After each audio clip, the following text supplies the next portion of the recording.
talakayin ngayon. Ano ba itong bribery issue ni Martin Romualdez? Okay. Ang bribery issue po na ito ay ating nahalungkat sa kasong sa pagtutuos ng 26 Capital. Ang 26 Capital po ay isa po itong kumpanya sa Estados Unidos or United States. Okay? Ngayon, merong pagtutuos. Okay? Court case ang 26 Capital laban sa Tiger Resort Leisure and Entertainment Incorporated. Okay. Sa mga hindi po nakakaalam kung ano po ang Tiger Resort Leisure and Entertainment Incorporated, ang Tiger Resort Leisure and Entertainment Incorporated po ay under ng Universal Entertainment at sila po ang may-ari ng nagpapatakbo ng Okada, Manila. Okay, nagkakaintindihan po tayong lahat. Okay? Yung mga vlogger po sa YouTube na gustong i-reblog ang aking content ngayon, you are free to do so. Okay, you are free to do so. Okay, so i-share nyo lang po muna ito, yung mga kakadating pa lang. Nagkakaintindihan ba tayo? Okay, ulitin natin ha, para malinaw. Ang bribery issue ni House Speaker Martin Romualdez ay lumabas dahil sa kasong isinampa ng 26 Capital, isang kumpanya sa United States laban sa Tiger Resort Leisure and Entertainment Incorporated. Ang Tiger Resort Leisure and Entertainment Incorporated ay under ng Universal Entertainment na may-ari ng Okada, Manila. Okay. Following? Okay. Click share po yung mga kararating pa lang. Click share. Ngayon, okay, ito yung kaso, no? Isinampa ito ng 26 Capital. Ang 26 Capital ay isang American company. Isinampa niya to sa US. Ito ay isinampa niya sa Court of Chancery of the State of Delaware. Ang Delaware po ay isang state sa United States. Kakaintindihan ba tayo? Okay. Ngayon, get pen and paper. Okay? Lahat, kumuha na kayo ng papel at pen, pencil, whatever, or sa cellphone ninyo. Isulat ninyo ito. C.A.number.2023-0128-JTL. Dahil yan po ang reference ng kaso na ito sa Court of Chancery of the State of Delaware. Yang may naka-box na nakalagay sa loob ng pulang box. Isulat nyo na yan, screenshot nyo, para mamaya ma-google nyo at mabasa nyo ito. Ito po ay mababasa ninyo ang buong kaso, pati ang kasong isinampa ng 26 Capital. Okay. Are you following me, guys? Okay, sabihin nyo lang sa akin kung hindi nyo maintindihan na dahil tatagalogin ko ang lahat at ito ipapaliwanag ko sa isang payak na pag-e-eksplika para ang bawat isang Pilipino, mapamasa man, mapa-elitista man, mapa-intellectual man o mapatambay ay maintindihan ito ng buong-buo. Kaya i-share nyo na ito. Okay. Ngayon, ano ang gusto ng 26 Capital na isang American company mula sa Tiger Resort Leisure and Entertainment Incorporated sa isinampa nitong kaso sa Court of Chancery State of Delaware? Ang gusto ng 26 Capital ay ang tinatawag na specific performance of closing the Special Purpose Acquisition Company o tinatawag na SCAP sa pagitan ng 26 Capital at ng Tiger. Okay. Ang storya po kasi niyan, ang 26 Capital at ang Tiger dapat ay magkakaroon ng merger. Okay? Yan lamang ang pinakamadali nating pag-usapan. Medyo complicated ito, pero itanong nyo po ito sa may alam po sa corporate law sa United States kung anong ibig sabihin ng SPAC or kahit sinong mga abogado na kakilala nyo para ito ay mas lalo nyo maintindihan. Pero yan po ang pinakapayak na ating explanation right now. Ngayon, marahil ay nagtatanong ang karamihan sa inyo, hindi ba? Ang tanong ninyo ngayon, lahat siguro ito ay logical na tanong, ano kinalaman dito ni House Speaker Martin Romualdez? Malaman ng bawat isang Pilipino dahil ito ay isang isyong pinagtatakpan ng bawat isang congressman, bawat isang senador, at bawat isang mainstream media. So ito ang tanong, anong kinalaman dito ni House Speaker Martin Romualdez? Siyempre, di ba? Anong kinalaman niya dyan? Hindi ba? Ito po kasi ang kinalaman, bakit nadawit dito si Martin Romualdez. Sa kasong isinampa ng 26 Capital laban sa Tiger sa Court of Chancery ng State of Delaware, ang isa sa accusation ng 26 Capital laban sa Tiger ay ang bribery kay Martin Romualdez para impluwensyahan ang Philippine Supreme Court para ma-regain uli ng Tiger or ng Universal ang kontrol ng Okada Manila. Okay? Yang storya ng labanan ng kontrol ng Okada Manila, i-google nyo na lang yan dahil yan ay laban ng matandang Okada, ng Okada family. Okay? So, para dito lang, dun lang muna tayo ilimitahan. Okay? Kinailang ang accusation ng 26 Capital, ang Tiger at Universal Entertainment, okay, ay nag-bribery kay Martin Romualdez para impluwensyahan ang Philippine Supreme Court para makuha ng isang Okada faction uli ang kontrol ng Okada Manila. Naintindihan nyo? Ngayon, bakit ito ngayon ipinasok ng 26 Capital na issue? Kasi ang gawain na ito ay tinatawag sa Amerika na breach of ordinary course covenant. Ibig sabihin po ng breach of ordinary course covenant, ito ay labag sa practice, industry practice, okay, sa Amerika. Ang bribery po ay labag, okay, labag sa batas ng Amerika, kaya ito ay matatawag na breach of ordinary course covenant. Naintindihan niyo na, okay? Kaya dito napasok si Martin. Okay. At itong specific accusation na ito ng 26 Capital laban sa Tiger ay nabalita sa Japan Times noong August 1, 2023. Ito, Japanese firm accused of improper influence over Manila Casino. Japan Times po yan nagbalita. Hindi po ito basta-bastang publikasyon. Okay? Japan Times. Ngayon, nung pumutok ito last year, kasi August 1, 2023, July 2023, sinampa yung kaso sa Amerika. Nabalita August 1, 2023. Nung pumutok ang issue na ito ang sinabi ito ang naging response. Okay? Ito ang naging response ng ating honorable Congressman, House Speaker Martin Romualdez. Ever as a bribery scheme, and were you ever involved in it? Well, we've reached this point in our career, and we've known when to dignify questions, queries, or allegations. And when it comes to fake news, we just don't dignify it, and we don't give it any credence. So that's the truth to it, and we just leave it at that. And we just try to focus on the issues that have credibility and. So narinig niyo yung sinabi niya. Ang sabi niya, ayaw niyang i-dignify ang issue na ito na ibinalita ng Japan Times dahil daw ito ay fake news. Okay? Yung mga kakarating lang, please share. Okay? Dahil fake news daw ito. Okay? Kaya hindi niya i-dignify.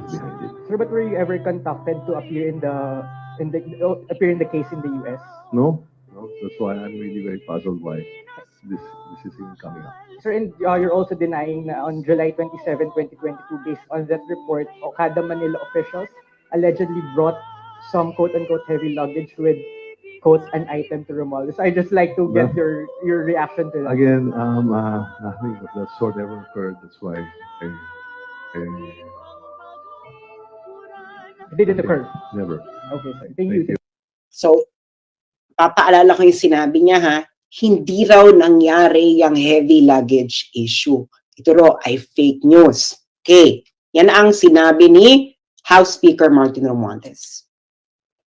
Ngayon, naalala nyo, okay, yung kaso sinampan ng 26 Capital laban sa Tiger. Okay, na-desisyonan ito nung September 7, 2023. Okay? September 7, 2023. Ang nag-decide nito, okay, ng kasong ito, okay, pati na yung issue ng ni-raise ng 26 Capital na nag-engage ng improper influence itong Tiger Resort sa Pilipinas sa pagbabribe kay Martin Romualdez, kasama ito sa naging desisyon kung may nangyari bang ganon. Ngayon, si James Travis Laster ang nagdesisyon nito. Siya ang Vice Chancellor of the Delaware Court of Chancery. Okay? Ngayon, get your pen and paper. Okay? Maybe ilalagay ko dito. I-screenshot nyo yan. Okay? I-screenshot nyo yan. Yang link dyan. Kasi yung link na yan, yung link mismo ng desisyon na nasa Delaware Court of Chancery mismo. Kaya kita mo, courts.delaware.gov. Okay? Isulat niyo yan, i-screenshot ninyo para mabasa ninyo. Kayo mismo ang makabasa. Hindi ito fake news, totoo ito. Nasa, it is a decision na sinulat ni James Travis Laster, Vice Chancellor of the Delaware Court of Chancery. Ito po ay korte sa Amerika. Okay? Korte po ito sa Amerika. Yan, screenshot nyo yan. Okay? Yung mga kakarating pa lang, please, please, please, click share. Pag-usapan nyo itong kayong magpapamilya. Okay. Now, let's now go to the decision. Okay? Okay. Ang pupuntahan natin dito is factual background. Okay. Okay. Dito sa factual background, sinabi dito na ang trial, ito ay umabot ng 5 days. Meron silang 13 fact witnesses, 4 expert witnesses, at meron ding 2,281 exhibits, kasama na ang deposition, transcript ng 29 na individuals. So nagkaroon ito ng proper trial para madetermina ang mga facts. Okay? Kita nyo ba yan? Kikita ninyo? Okay. 5 days of trial, 13 fact witnesses, 4 expert witnesses, 2,281 exhibit, kasama ang deposition, transcript, mula sa 29 individuals. Okay. Hihimay-himayin natin ito, ha? Kaya itong si Martin Romualdez, mali siya na sinasabi niyang fake news ito. Dahil ito ay factual background nung kaso na isinampa ng 26 Capital laban sa Tiger. Okay? At itong factual background na ito ay dinetermine ng isang huwes sa Amerika na si James Travis Laster, na Vice Chancellor ng Delaware Court of Chancery. Okay. So, ang relevant dito kay Romualdez ay yung page 36. Page 36 nung desisyon ni Laster. At ang title nung part na yon ay yung The Dodgy Bargain. So, himayin natin to paragraph by paragraph. Okay. So, makikita nyo dyan, no? Ewan ko kung malinaw sa inyo yung link nung kaso. Basta, ulitin natin para ma-screenshot ninyo, masulat nyo sa papel. Okay? Para, ayan. So, para masulat ninyo sa papel at kayo mismo ang pumunta sa korte mismo ng Delaware Court of Chancery para kayo na mismo kapag-download. At ang relevant kay Romualdez dito ay page 36. Okay, page 36. Okay. Okay, hihimay-himayin natin ngayon itong factual determination. Pupunta tayo paragraph by paragraph. Okay. Paragraph 1. Okay, ng part na the dodgy bargain. Ang ibig sabihin ng dodgy ay suspicious, not above board, illegal, pangit, tsaka, ano ba mga pwedeng dodgy? Kaduda-duda, hindi kaaya-aya. Yan. Chararat. Okay. Okay, ito yung paragraph 1. Sabi sa paragraph 1, itong Universal at yung Tiger, okay, they attempted na makuha uli ang control ng Okada, Manila through a judicial process. Okay? Ngayon, yung Tiger, nag-file na sila ng motion for reconsideration sa Supreme Court. Okay? Kaso nga, nagkaroon ng takeover na yung matandang Okada. Okay? Ngayon, yung pagkatapos ng takeover, yung Tiger, nag-file sila ng supplement noong June 9, 2022 sa Philippine Supreme Court. Yung Philippine Supreme Court, deadma, hindi sila nag-respond doon sa isinampang motion ng Tiger. Ngayon, ito ay paragraphs 2 and 3. Ngayon, nung June 3, 2022, okay? Again, ito ay facts. Okay? Na dinitermina ni James Travis Laster, Vice Chancellor of the Delaware Court of Chancery, sa isang hearing, totoong trial, hindi ito kangaroo court na katulad sa Philippine Congress. Noong June 3, 2022, si Michelle Lazaro, okay, ay nag-suggest ng isang alternative sa judicial process. Okay? Si Lazaro ay director ng Tiger at corporate secretary rin siya ng Tiger. Okay. Yung isang director din ng Tiger na si James Lorenzana, kasabwat ni Lazaro, ay pareho daw nasa elite circles ng Pilipinas. Ngayon, itong si Lazaro, si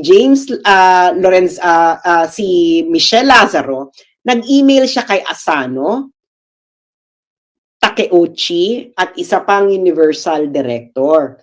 In-explain ni Michelle Lazaro sa mga Hapon na ito, okay, na siya, si Michelle Lazaro at si James Lorenzana, ay may isang relasyon sa isang common friend na isa daw key figure sa Philippine politics na tumulong na rin daw dati sa Universal. Okay? At ito raw ang best option ng Universal para makuha uli ang kontrol ng Okada. Okay. Yung batang Okada yan. Okay.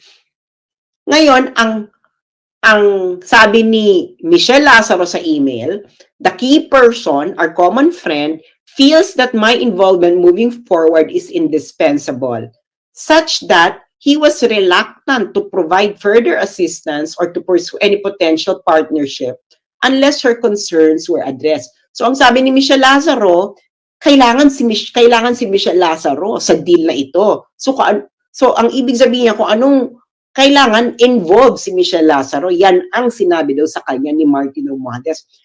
Anong evidence ang nakuha nila dito? Yung email mismo ni Michelle Lazaro.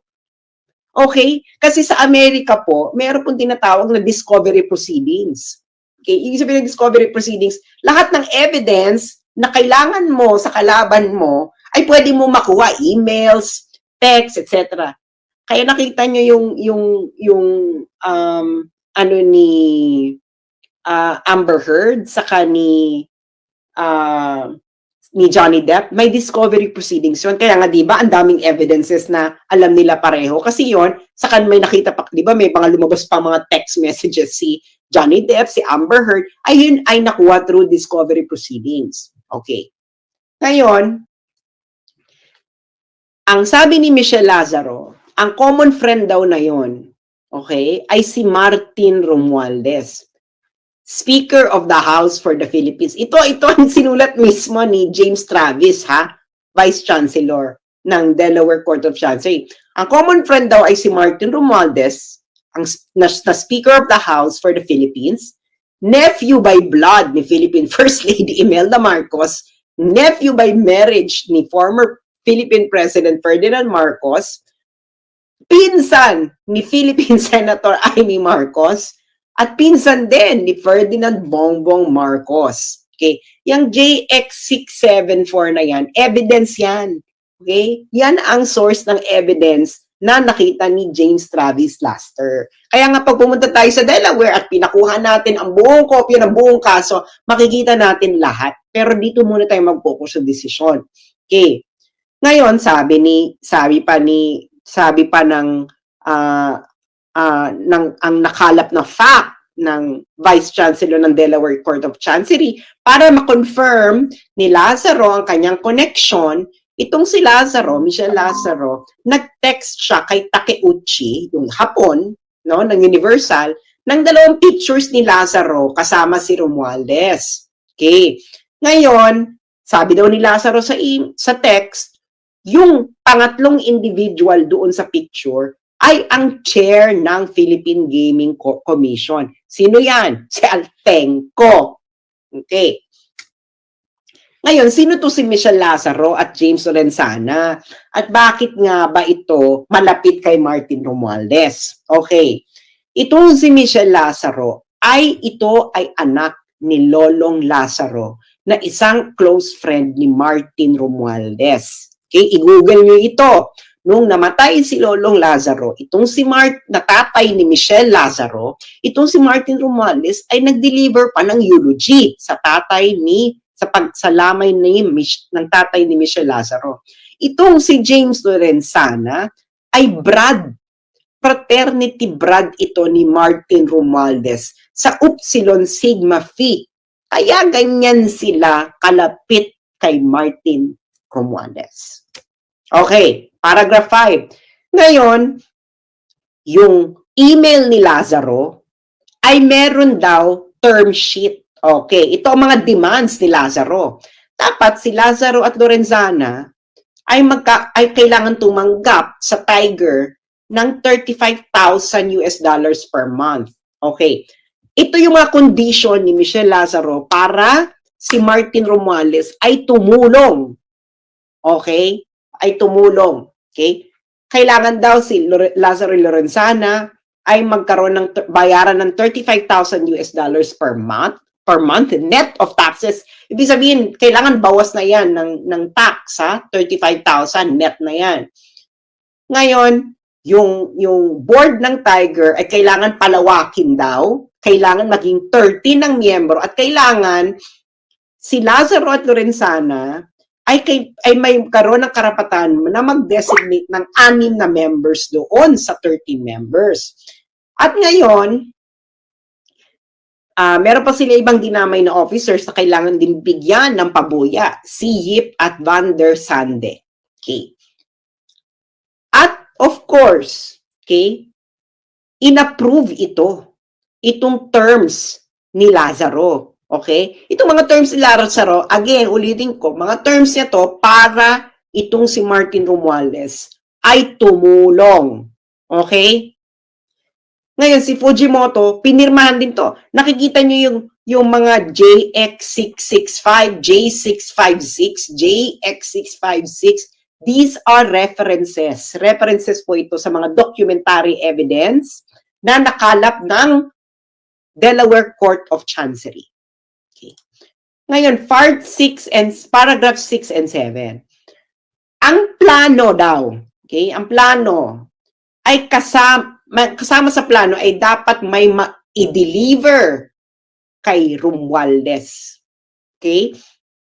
Yan ang plano. So, besides doon sa mga demands ni Michelle Lazaro, kailangan din daw ay may ibigay kay Romualdez. So, ang nangyari, yung head ng Universal, okay, yung Universal, ito po ang parent company ng Tiger, at ang Universal ang may-ari ng Okada. Okay. Ang Universal, nagkaroon ng business trip sa Pilipinas. At may dala-dalang heavy luggage. At yung heavy luggage na yon ay merong item para kay number 2. Ang number 2, ito po ang tawag kay Martin Romualdez. Number 2 si Martin Romualdez daw sa Philippine politics. Hindi si Inday Sara na Vice President. Si Martin ang number 2. Okay. Ngayon, pag dumating na raw ang item sa Pilipinas, ito ay dadalhin ng Universal Executive kay Martin. Okay. Ngayon, yung Asano, sabi niya, nakip na natin yung promise natin kay number 2. So now, turn na ngayon ni number 2 na i-fulfill ang kanyang promise. Okay. Intindihan nyo? Lahat ito ay may reference sa documentary evidences mula emails, text messages, etc. na nakalap ng Delaware Court of Chancery. Okay. Ngayon, itong next paragraph na ito ngayon ay pinabulaanan na hindi daw ito alam ng 26 Capital. Kasi remember, di ba, yung 26 Capital, dinimanda niya yung Tiger. Sabi ng 26 Capital, itong Tiger, nag-involve to ng bribery issue. Nag-bribe ito kay Martin. Ngayon, sabi ng 26 Capital, hindi niya alam. Ngayon, itong next paragraph na ito, ang sabi, imposible hindi alam ito ng 26 Capital. Kasi, nag-email pa si Lazaro, Michelle Lazaro. Okay? At yung nag-text pa sila doon sa may-ari ng 26 Capital na si Ader. At yung text, itong sinasabi, Universal Entertainment has enlisted significant political support from a very high level of the Philippine government with compensation of the arrangement, all tied to taking back control of this casino.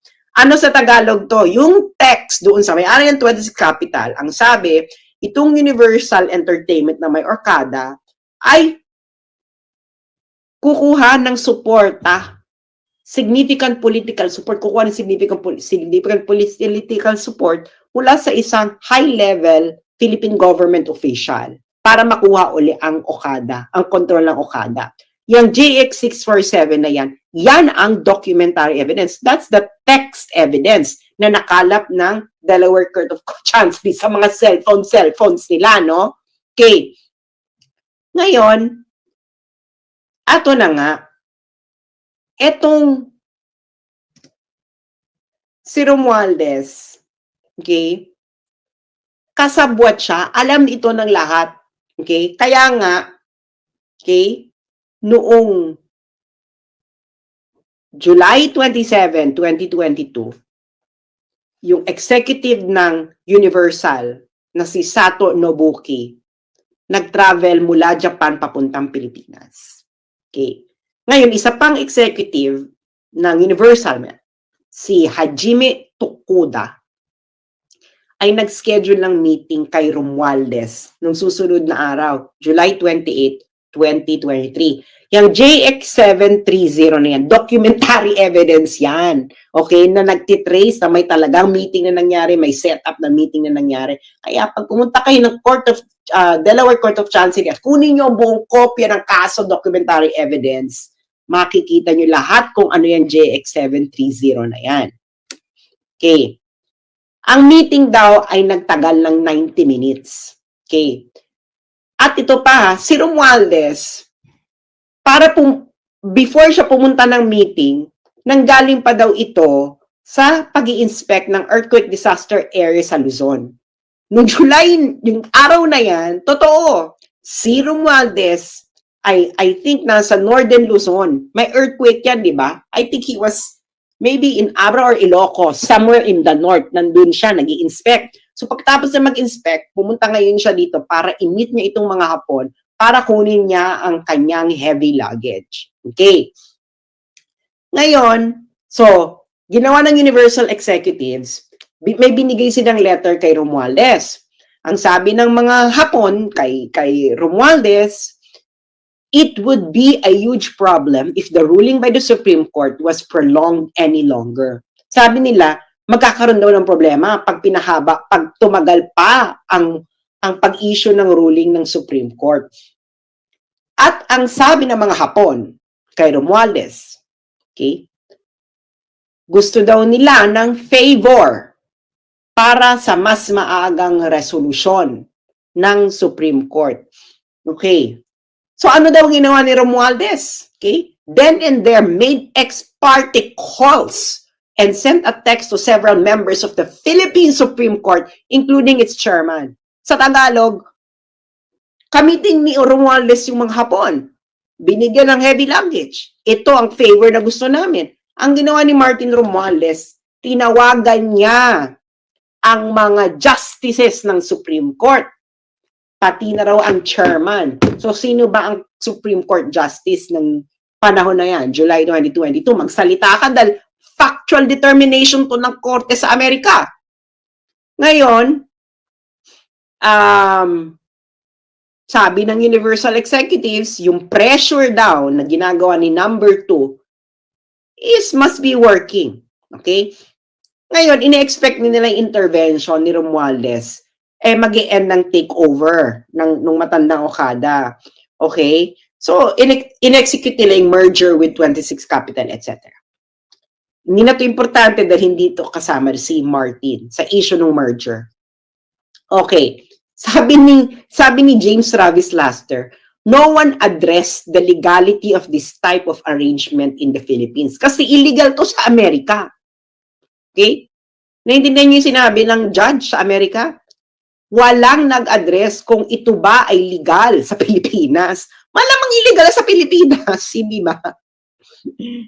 Pero itong si Lazaro at Lorenzana, nakabarkada ni Martin Romualdez, ay nag-broker ng dodgy bargain. Ibig sabihin ng dodgy bargain, illegal na bargain. Okay? Na kung saan, in-offer nila sa Tiger, sa may-ari ng Okada, na magi-intervene si Martin Romualdez.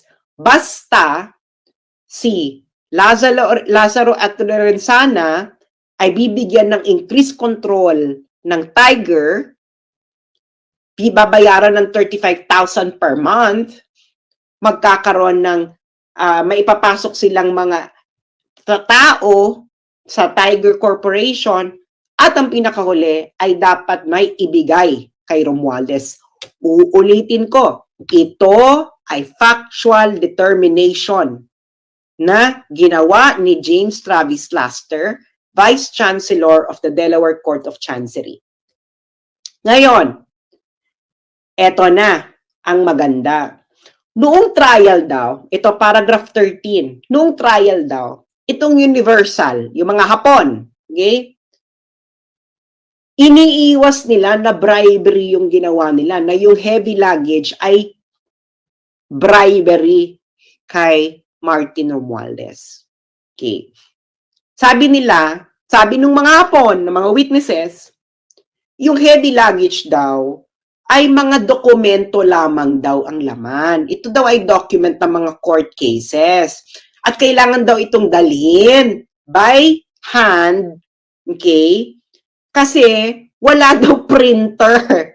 Wala daw printer ang Tiger. Okay? Kasi yung Tiger, nung nasipa sila sa Okada, ng matandang Okada, nawalan na raw sila ng printer. Kaya kailangan daw, i-print daw ng mga Hapon sa Japan ang kopya ng mga kaso at i-deliver sa loob ng luggage.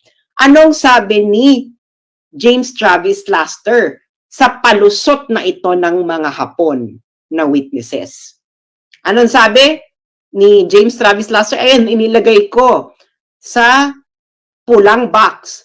The testimony was not credible. Sabi niya, hindi credible na ang testimony ninyo na ang heavy luggage ay hindi bribery. Yun ang ibig sabihin nun. Bakit? Sabi ng judge. Una, sabi ng judge ni James Travis Laster, ang mga lawyers ninyo may printer. So bakit kailangan nyo mag-print sa Japan? Number 1. Second reason ng judge, ang Philippine law naman, pinipermit ang electronic versions ng mga kaso. So bakit kailangan nilang i-print, di ba? Pwede naman ang electronic version sa under Philippine law. Pangatlo, nag-file na raw ang Universal ng mga documents, okay, para sa lawsuit. So bakit pa kailangan nyo mag-print? Ika-4, Ngayon, bakit ang senior executive ng Universal ang kailangan magdala ng mga printed documents papunta dito kay Romualdez? Meron naman kayong courier. Ikalima, sabi ng judge, yung mga emails ninyo sa Universal, ang sabi ninyo, yung daladala ninyo ay item. Ito ay napaka-weird na word para sa documents. Actually, yung mga emails daw Universal, punong-puno daw ito ng mga codes katulad ng heavy luggage. Si Martin Romualdez ang tawag number 2. Okay? Bakit kailangan yung magkaroon ng maraming katsakahan na iba't ibang words para lang sa court documents? Kung court documents talaga yan. At ito ang pinaka sinabi ng judge. Noong minute ng Universal Executives, nung mga Hapon, si Romualdez, ipinakita nila nga ang letters ng 26 Capital at isang pang kumpanya tungkol sa deal. Pero ang mga letters naman yon ay hindi mabigat. Kaya, itong si James Travis Laster, ang kanyang factual determination, ang heavy luggage na yan, ay part ng dodgy bargain. Sa madalit salita, ito ay bribery. Gusto ko lang sabihin mga kababayan, na sa trial na ito, hindi nag-deny ang mga Hapon na minit nila si Martin Romualdez noong July 2022 at meron silang dalang heavy luggage. Hindi nga, nagpalusot nga lamang ang mga Hapon na ito sa judge sa Amerika na ito hindi bribery. Pero hindi naniwala dito ang judge sa Amerika. Kaya mga kababayan, nakakalungkot ito. Sangkot dito ang Korte Suprema, sangkot dito ang House Speaker ng Pilipinas, at of course, ang presidente ng Pilipinas, yung pinsan mo, tinotolerate mong ganito. Ito ba ang bagong Pilipinas, Bongbong Marcos?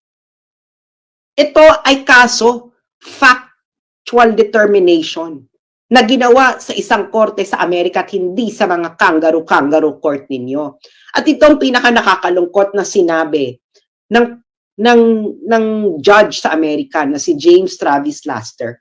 Ang sabi niya dito, ang mga outcomes daw sa Philippines, sa Philippine courts, ay naaapektuhan ng political influence. Kaya itong 26 Capital, parang kung dalhin mo to sa Pilipinas, wala ring mangyayari. Kung dalhin mo tong, kung halimbawa, mag-utos si James Travis Laster na ituloy niya yung deal niya sa Tiger, malabong i-honor ito sa Pilipinas dahil nga, ang outcomes pala sa Pilipinas na i-impluwensyahan ng mga politiko. At yung mga kalaban daw, nitong 26 Capital, gumawa na nga ng dodgy bargain or bribery para makuha yung political influence. So, porke pa? Wag na raw, yung remedy na ituloy, yung i-close yung deal, hindi na kailangan, ay malabong mangyari. Nag-gets niyo? Nag-gets niyo yung sabi? Ang outcomes sa Philippine legal courts ay na-impluwensyahan ng mga politiko. Supreme Court, hindi ba kayo nahihiya? Comment, ito ang observation mula sa factual determination ng isang judge sa Amerika. Hindi nyo pa ito ina-address. Pinag-uusapan na ito ng mga sikat na abogado, mga law firms sa Amerika dahil nga napaka-bizarre daw ng mga facts dito. Lalo na itong involvement na ito ni number 2, ni House Speaker Martin Romualdez. So ang tanong ko mga kababayan, sino ngayon ang fake news sa bribery issue? Ang laway ni Romualdez o ang factual determination ni James Travis Laster na Vice Chancellor of the Delaware Court of Chancery? Sino? Sino ang fake news? Si Martin o yung judge sa Amerika? Ngayon, mga kababayan, bakit sa tingin nyo ayaw itong pag-usapan ng mainstream media? Bakit yung mga senador-senador na malilinis sa katulad ni Risa Ontiveros ayaw nyo itong pag-usapan? Bakit si Trillanes ayaw nyo itong pag-usapan? Bakit ayaw nila itong pag-usapan? Isa itong fact na na-establish sa isang kaso sa Amerika. Ayan, nakikita nyo dyan ang link. I-screenshot ninyo, puntahan nyo yan sa Google, i-search ninyo yung link, puntahan nyo yan, i-type nyo sa search bar. Yan, i-screenshot nyo yan, pumunta kayo ng page 36 ng decision para mabasa ninyo ang ating diniscuss ngayong gabi dito. So, mga kababayan, please lang pag-usapan ninyo ito. Ito ba ay tama? Kakaumpisa mo pa lang ni Martin Romualdez umupo. Ang ginawa niya na ginamit niya ang kanyang pwesto para siya ay magpayaman. This is plunder. Kakaumpisa mo pala, Martin Romualdez. Nag-commit ka na ng plunder. July. My God, hindi pa umiinit yung titi mo dyan sa Kongreso. Ginamit mo na yung posisyon mo para sa corruption. Ang sama ng ugali mo. Tang-ina ninyong mga Marcoses at Romualdez. Ang dapat sa inyo ay dapat gawin sa inyo ng mga Pilipino ang hindi nila nagawa nung EDSA 1.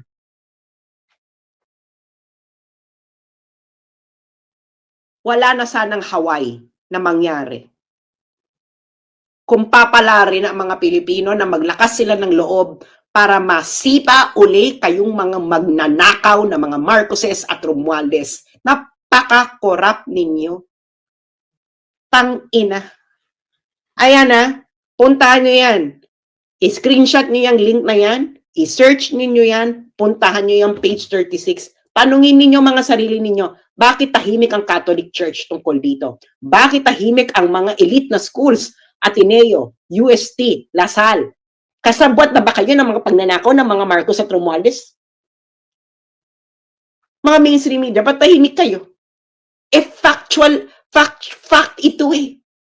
Determined by a US judge na nagkaroon ng trial, nagkaroon ng evidence, ng mga documentary evidences. Ayun lang po, maraming salamat mga kababayan.